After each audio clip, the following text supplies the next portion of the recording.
Lesbian Detectives. Unsolved cases. She's still missing. Yeah, they haven't found her yet. Well, let's talk about it. They say he vanished without a trace. Could it be a psychotic break or a tragic accident? Police don't know where the body went. Unsolved murders, body still missing. That's unheard. Where's the witness? Lesbian detectives, what's going on? City on high alert, this out the norm. He did what, the who? Man, that ain't real, these crimes ain't true. Then come uncover these theories with us. We live right now, tuning in is a must. Right now. Lesbian Detectives. Lesbian Detectives. We about to start the show, so get your popcorn ready to go. Pay attention to the message. I present to you the Lesbian Detectives. This is Lesbian Detectives. I'm Sierra. And I'm Elizabeth. And we are here to talk about missing and unsolved murders. We are discussing cases that you have forgotten about or never even heard of. So sit back, relax, and let's start this podcast. Have you got a mystery that needs solving? Where is Amelia Earhart? We know. Who the hell was D.B. Cooper? Easy. Bermuda Triangle? Probably solve that one next. Here at Private Dicks, we guarantee a mystery solved every episode. That's with a capital G. Every second Friday, the Private Dicks take a client, record their session, and solve the world's greatest mysteries. One by one. Private Dicks solve them, no problem.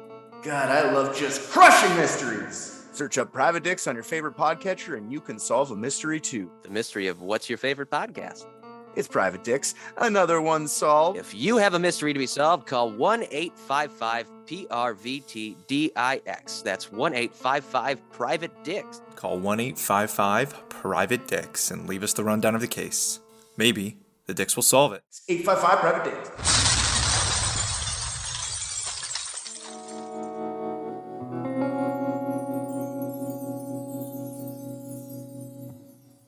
Welcome back, everybody. I am so happy that all of you came back to listen to our little podcast. Even new people, thank you.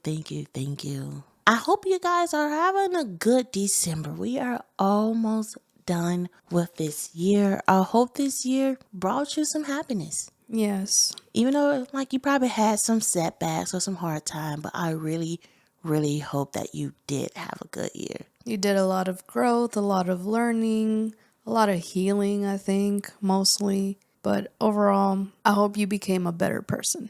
I hope you did something a little different because I know that we did. We started a podcast. Sometimes you got to risk it to take the biscuit. We started a podcast and it was hard. You putting yourself out there, and we did. This episode was actually on my True Crime 1 Minute, and I had 2 people inbox me hey, I want to hear more of his story. I looked it up, but they're how you explained it, can you go into more in detail? So I told them hey, I would do an episode about this. That's why you're the GOAT. Thanks. Today's case is about a young man going missing from a public restroom after going on a walk with his mother. As his mother waited outside in the bathroom for his return, he would never come out the bathroom. Oh. When she went home and explained to her husband that their son was lost, they immediately went looking for him. When the police received a letter about the disappearance saying that the parents might be involved, the police switched their investigation and started looking into the parents. This is the case of Stephen Clark. Stephen Charles Clark was born in 1969 in Colchester, Essex, England, to parents Charles and Doris, who had both served as police officers. His younger sister was named Victoria. When Stephen was 2 years old, he was in a terrible accident. His mother had just left the family home to go shopping, but she did not know that Stephen actually left the home to follow her. Oh, wow. She didn't become aware of the fact that he left until she heard a crash. And that's when she saw her son just got hit by a truck. So he was following her by footstep? It wasn't, we don't know really about this day at all, because we don't even know who was watching him. Because of this accident, he spent a month in a coma. He was left with a damaged arm and a limp. Oh my God. Despite what happened to Stephen, He grew up to be a funny, intelligent, and a happy person who loved music, bowling, and hanging out in the local pub. He also enjoyed swimming, and his interest was in computers. Very smart kid. Stephen and his sister grew up in South Africa, but the Clark family eventually returned to England in 1990. Stephen attended the Rathborne Society, an organization in Redcar that assists disabled individuals in finding employment. He was a hard worker and he excelled in his studies, even earning an award for Apprentice of the Year. He found that employers often hesitated to give him a chance due to his disability, and his limitations sometimes got him down. Stephen and his father, Charles, enjoy attending football games together, usually on Saturdays. And I want everybody to know this is a case in England. So football is soccer Oh, for yeah. people. And That's right. yeah, when I was researching, I'm like, let me make sure I know which football they're talking about. So for everybody to be clear, they're talking about football as soccer, not as football. Not American football. Yes. So just want everybody to picture it right. Charles often purchased the tickets for both of them, but for unknown reason, he refused to buy Stephen's ticket for the local football game this time on December 28, 1992, telling him that if he wanted to attend, he had to buy his own ticket. What? Unless he found somebody else to go with. Doris and Charles had a running joke in the family that Stephen did not like to use his own money. Oh, okay. Because of this, Stephen didn't attend the game because he didn't want to pay for it. Charles left home around 2 p.m. on December 28, 1992 to drive the 10 miles to the stadium where Middlesbrough will be playing against the Crystal Palace. After he was gone, Doris and Stephen decided to take a long walk together on the nearby beach of Salt Burns. According to Doris, as they was heading back, Stephen told her that he needed to use the restroom. They stopped at a public restroom near the seafront pier from the promenade, located roughly 3 miles away from their home. Doris went into the restroom shortly after her son went into the men's. When Doris came out 3 minutes later, she didn't see Stephen anywhere. Assuming he was still in the restroom, she waited outside the door for several minutes before coming to the conclusion that he might have already left, and she started walking home. Thinking that she would catch up with him along the way, she headed back to the Clark residence. Is that what people did back then? Because I know, like, I mostly lived in the cell phone era. If you couldn't find somebody, you just assumed that they were home, or did you? I mean, I wasn't in the area either. Yeah. I mean, I wasn't in that time period either. I'm younger than you, so. However, she never saw her son at any point of the walk. When she arrived home, she found her house empty. Strangely, there was no sign of Stephen anywhere. When she asked later why didn't she go into the bathroom to see if her son was there, she confirmed he would have been horrified. He was 23, not a child. I would chat. I'm just gonna be honest. I would have asked, like, a man, hey, can you see if there's somebody that looks like this? Or I'll like crack the door. Stephen, are you there? Are you there, Stephen? Right. When Charles arrived home from the game, Doris told her husband that their son was missing. She explained everything what happened. I got my car to Saltburn. We're all over the place screaming. 28 years, we never heard a word, explained Charles in 2020. After a fruitless search, they knew it was time to get the police involved. They reported Stephen missing at 6 p.m. that evening. Doris let them know that she witnessed 2 men with a little girl enter the restroom right after Stephen did. These people have never been identified or located. In fact, no one has ever came forward. The authorities, much like the Clarks, came up with nothing during the search. Not a link of evidence. That will explain what happened to Stephen Clark that afternoon. In the days and weeks following Stephen's disappearance, several sightings were reported to investigators. A witness who knew Stephen placed him near the Clark residence around 3:45 p.m. on the day that he went missing. A woman claimed to have seen Stephen from her apartment window 2 days after he vanished. She saw him leaving the beach in the company of an older man wearing glasses. However, the police were skeptical of her story. Given the distance between her living room window and the area where she saw the two men was alleged, it was unlikely that she had spotted Stephen clearly enough to identify him. On January 14, 1993, Stan, a friend of the Clark, supposedly saw Stephen in a red car, less than 10 miles away from Saltburn. He said that he spoke to Stephen that day, but he didn't think nothing of it. He didn't know that the young man was reported missing. Stan changed his stories years later, confessing that he not only didn't talk to Stephen that day, but the man he spotted wasn't Stephen at all, rather somebody that looks like him. Why he initially lied remains a mystery. Stan had passed away. Wow. It seems like two people have been coached on what to say. And it's crazy because they've been called out. Or it's been known that they were lying. So if you committed something, you're trying to coach these people on what you need them to say. But then why would they go along unless they feel threatened? I don't know. A lot to think about. None of the report's sightings could be verified. With no leads of variable suspects to work with, the case quickly turned cold. They're only going by what his mom was saying. That's all the information that they have. If she has something to hide, then they're never going to really figure it out unless she fesses up or somebody witnessed the crime. In 1999, investigators received an anonymous letter that makes shocking claim to what really happened to Stephen. Detective Chief Inspector Sean Page described the content. The letter is very precise in nature. The letter written intimated that Stephen was dead, and they claim that they know the person responsible. The full context of this letter was never released into the public. In fact, the letter was unknown to the public until 2020. When it was finally released, when they released the letter, it was blacked out. So I will put this letter in on our socials and also on the YouTube. You can see it. It's really blacked out. You see the first part, this is about Stephen Clark case. Blacked out, blacked out, blacked out, blacked out, blacked out.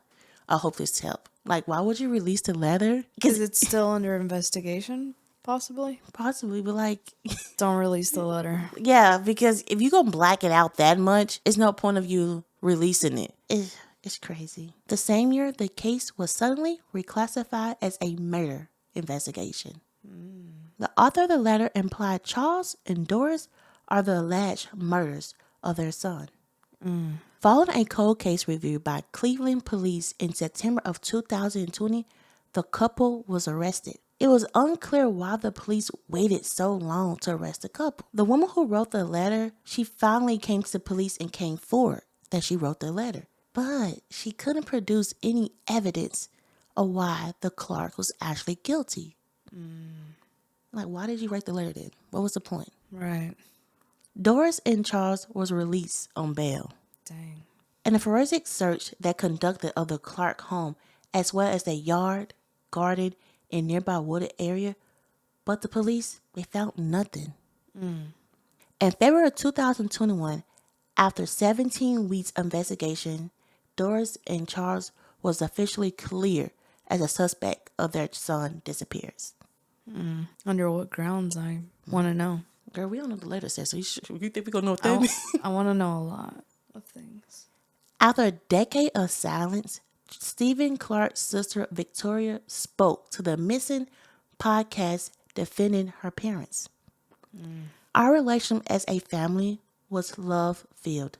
Stephen and I couldn't wish for a happier childhood, Victoria recalled. Stephen going missing has been a living nightmare for all of us, she added. Victoria said that no way her parents would have hurt Stephen and criticized the police for relying on an anonymous letter. The letter was even addressed to the wrong police force. The name was wrong. It went to a different police force, which is not the police we was dealing with. So why was this taken so seriously? I really don't know, but has devastated our family, she said. This was just awful. The way they treated them was diabolical, Victoria said. The Clark was filing a formal complaint against the police. Detective Mark Wilson reviewed the case as one of the most bizarre that he has ever investigated. I agree.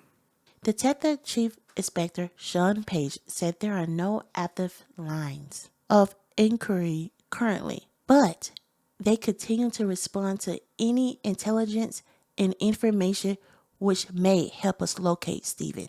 Aside from his parents, no other suspect has been identified in Stephen's case. Before we end this case, let's remember the young man that went missing. Stephen was a fighter as a young kid. He went through something so horrible, but he didn't let that get him down. He loved soccer and he loved to watch the game with his dad. When they talk about Stephen, they say he was so smart and so funny that he can make anyone laugh. This is the case of Stephen Clark. And now, let's get into some theories. Let's get into some theories.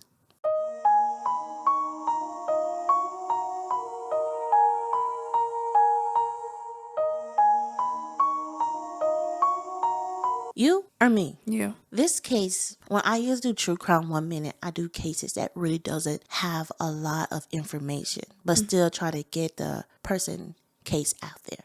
Right. This case, I don't know if y'all ever heard the term of someone vanishes a thin air. Yeah. This is that case. I don't know if because it's no proof. Like, I don't want to say, oh, his parents did it, because I really don't know, because I don't have a lot to go on. And I'm sorry, you guys, there's not a lot to go on. But with this, it's like, did his mom do it? Did his dad do it? Why he couldn't go to it? I know as a parent, you teaching your child a lesson. Like, hey, you use your own money, because he had a job. He's 23. Why he can't, pay for his own ticket? His dad was like, probably like trying to Make him more independent. Yeah, make him more independent. Treat him as an adult. Or welcome him into adulthood. Because I know my mom used to do, I don't know if people who have kids do this. She'd be like, hey, do you want this toy? Like, if I want a toy, she'd be like, hey, you want the toy? I'm like, yeah, I want this toy. Okay, you got your own money, go pay for it. I'm like, no, I'm good. Like, it's so crazy. Like, you could ask a kid to pay for something that they really want. They were like, nope, I'm so good. Do not want this toy at all. But like 10 seconds ago, they wanted this toy. They needed this toy. But if they have to pay for it, like, nope, don't want it. They think it over twice. Not even twice. They like, buy toy. And I think his father was kind of doing that. Like, I don't know how much a soccer game was. I've never been to any type of sporting events. But it probably couldn't be that high, like say 20. But that's back in 1992. So like back in 1992, that was a lot of money. Right. I don't know why he just didn't want to pay for the tickets. When I did the True Crime 1 Minute, a lot of people think it was the parents doing the theories. They did assume it was the parents. Right. Because there's no proof that the mom took him to the restroom. And why didn't the mom look into the bathroom? It's a lot of like what ifs on this case. Like, why didn't you go? I would have went into the bathroom, just to be honest. I don't care. I would horrify myself. I'm like, boy, come on now. Like, it's time to go. Yeah, like what's the worst case scenario? Somebody tells you, oh, get out, but you're trying to look for your kids, so then they'll probably help you look for them. As opposed to what happened in this case, allegedly. Because the weird thing is, I always stay with me with this part. She says that she saw two young men going after her son with a little girl.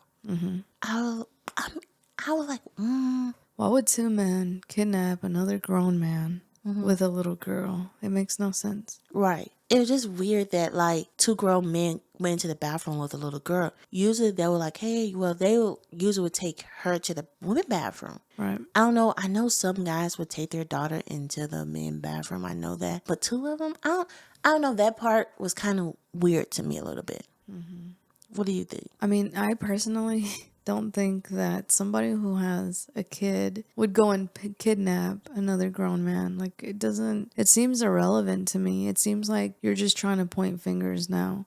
We don't have a motive for why the parents did it. Right. Parents typically love their kids, so I don't see why they would do it, but because we don't have enough information, and that is what the policemen have their hunch on right now, is the parents were kind of going with that, but I don't know how or why they would want to hurt their kid or make him disappear. Because it seemed like if somebody tried to hurt him in the bathroom to get him out, she would have heard a noise.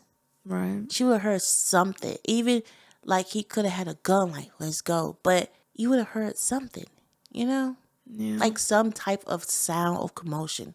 Right. And for her just to leave, I don't know. Like, I could see her just leave. If what she said really happened, I could see her leaving. Like, okay, like, he's 23. He wasn't like a young teenager or a kid. So she's like, okay, he probably just like, my mom taking all day. Because women and men, we do take a little longer than a man. Right. They're like, hands up. Not even hands up, like, whoop, doop, done. Sometimes they don't even wash their hands, you know. So she probably like, okay, you know, I probably took too long in the bathroom. Right. And he probably like, I ain't waiting for her, because he probably was in a salty mood because he didn't get to go to the football game.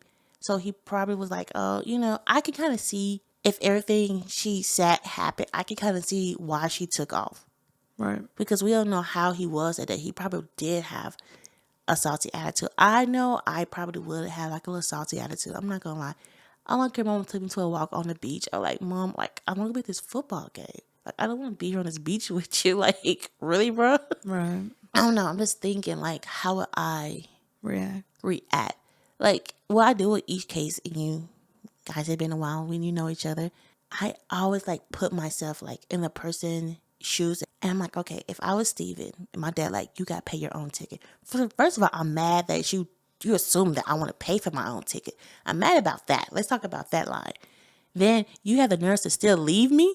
I'm mad again that you left me and you still didn't pay for my tickets.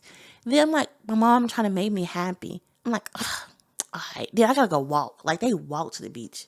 I'm like, man, now I gotta go walk to the beach? Gosh, now I gotta walk. And then he had a slight limp, so like, I don't want to say the person's name because they're gonna beat me up because they listen to our podcast, but they have a slight limp too. So they can't walk a long time. Like, if they walk a long time, it really hurts their leg. I didn't call your name out. Don't beat me up. But then I have to walk to the beach. Got a limp. I'm tired. And I got to the bathroom. I kind of see him. He probably did get mad and like walked off. Like, man, forget this. I kind of can see that. Do I see somebody going to the bathroom and hurting him? I can too, because he did have a disability. Right. And sometimes people think that's an easy target. Right. But she would have found his body if something went down that bathroom. They wouldn't just took him. He's 23. They wouldn't just, took him. I don't know. Yeah. It's so many impossibilities. You have him just walking away. You have his parents hurting him, or you have him being hurt and kidnapped in that bathroom. Right. Do I think about the last one? I don't see the last one. I don't see him being kidnapped and hurt. I do possibly see him walking away. Like, just like, forget it. He's mad. Right. Or as he walked away, he kind of got hurt in the process. I can see that mostly. But those are the only two ones I can see, the parents or the hurt. But I don't see the parents really. A lot of people do, but I don't, but they were police officers. So I'm like, oh, like, if the police looked into him for 17 weeks, like, was grilling him, had him in jail and everything, I feel like they should have found something, but they were police officers, like, back in the day. So it was easy for them to know how to hide evidence. I don't really know how the law works over there, but over here they put you in jail because they have a probable cause. Over there, I don't know if that's how it works, but if it does, they were in jail. So it's almost like the police had something, but then it fell through. I think because of the letter. And that's the crazy thing. The woman came back and said, yeah, I wrote the letter. But I don't have no evidence why they're guilty. That's one thing I don't like. Because if y'all put them in jail because of that letter and the lady came out and said, like, hey, I wrote it, but I don't have evidence of why they're guilty, they should not believe her at all. Right. It was too many people in this case lying. Right. You have the friend. Then you have the woman say, oh, I saw him at the beach. And then you have this lady with the letter. It's too many people. Yeah, that's another thing that kind of caught me was two people were coached and then, or they said something that wasn't true. It's like, why? And if he was the friend of the family, why did you even go and say this lie? Like, say we have close friends. Let's like do one of our couple friends. If they came out and lied like that, I would look at them different. Right. When I look into the case and I read red car, knowing a man would know a car. He would tell you the model, everything about that car. Like, I can't tell you nothing about cars. Brother could tell you your car make. Like, I'm not good with cars at all. Right. I don't know. I just found that kind of iffy about that situation. Like, I can see why the woman lied, because a lot of people do lie, come out and lie and say, oh, I saw them. Oh, we have did many cases. yes, we have seen people come out online and you found that it wasn't true. Right. But the weirdest part is the friend. Like, why would the friend come out and just like lie? Right. Like they couldn't. You get like, what if the parents didn't hurt them? Because we don't know who hurt him. Allegedly, what if the parents didn't hurt him? You gave them hope that you saw their kid, Right. and that's kind of messed up. As a friend, you're the friend of the family. Right. I don't know. That made me mad right there. That made me mad a little bit. Or some people want their 5 seconds of fame. I don't know. It's just too many lies in this case. Like looking back and like thinking, it's so many lies. We don't know. We don't know the parent situation. We don't know if they really did like hurt him. We don't know. It's allegedly. We don't know the case. I don't know. I don't see them. Yeah. What do you think? Like personally, what do you think? Tell people your thoughts. Because I don't have any motive or anything else to go by, like I feel like the parents are either the ones that know the most or the ones responsible for it. And the only red flags that I have is 2 people came out and said something and then they kind of retracted their statements. I'm like, why? Why would you say something that wasn't true? Well, only one, because the woman, she didn't come back. They just said, like, lady, you just lied. They just said she just lied. They didn't even believe her at all. But she could have been telling the truth. We don't even know. I don't know. It's a lot of mystery with this case. Yeah. And then I don't know if the parents were also just careless. Like the incident when he was 2 years old. I am the type of person that always double, triple checks something. I always question myself. And I will not leave the house unless I know that the door is closed, that my daughter's not out there, that I've set the alarm, all of that good stuff. Like I don't just like go out the door and just leave it for my daughter to come out. Like even though I'm not the most aware of my surroundings, I try to be now because I have a daughter. I know she likes to chase me outside. So I make sure that she doesn't come out because I don't want her to get hurt. And so it just seems like the mom was just really like kind of careless in a way when he was young. And then, the whole bathroom thing, allegedly. The worst case, if she would have gone into the restroom or asked somebody to go in there and see, it was just going to be like, oh no, ma'am. Like, it wasn't going to be a big deal. Or she could have called like a police officer. Sometimes they have security. Hey, like I'm looking for my son. It's been so long. Like, can you see if he's in there? I wouldn't just assume and walk home because the risk is pretty big. And I feel like too, because of what happened to him when he was younger, people tend to learn from their mistakes. And the fact that she was like, oh, okay, well, like, hopefully he's home. And then when she came home, he wasn't there. She called the police, but like, I would be out there searching. I would go back to the bathroom stall.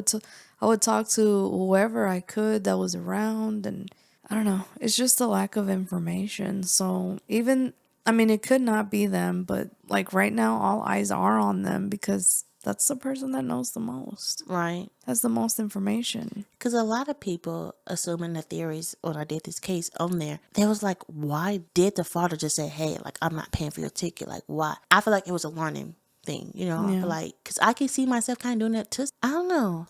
This case is very, very hard. Well, this is our case. Tell us your theories and go check out it on True Crime 1 Minute on TikTok before, we get banned over here. Right. We are on all social medias. We are on all major podcast platforms. We are on YouTube. You can do case suggestions. Give us a 5-star rating. Tell us your theories. Come on. Join our Facebook group. We're on Blue Sky. We are on every social media. So come on, tell us what you think. Even in the comments, tell us. This is Lesbian Detectives. I'm Sierra. And I'm Elizabeth. And don't forget, everybody's a suspect. So proven innocent. Bye. Lesbian Detectives. Unsolved cases. She's still missing. Yeah, they haven't found her yet. Well, let's talk about it. They say he vanished without a trace. Could it be a psychotic break or a tragic accident? Police don't know where the body went. Unsolved murders, body still missing. That's unheard. Where's the witness? Lesbian detectives, what's going on? City on high alert, this out the norm. He did what, the who? Man, that ain't real, these crimes ain't true. Then come uncover these theories with us. We live right now, tuning in is a must. Right now, Lesbian Detectives. Lesbian Detectives. We about to start the show, so get your popcorn ready, let's go. Pay Pay attention to the message. I present to you the Lesbian Detectives.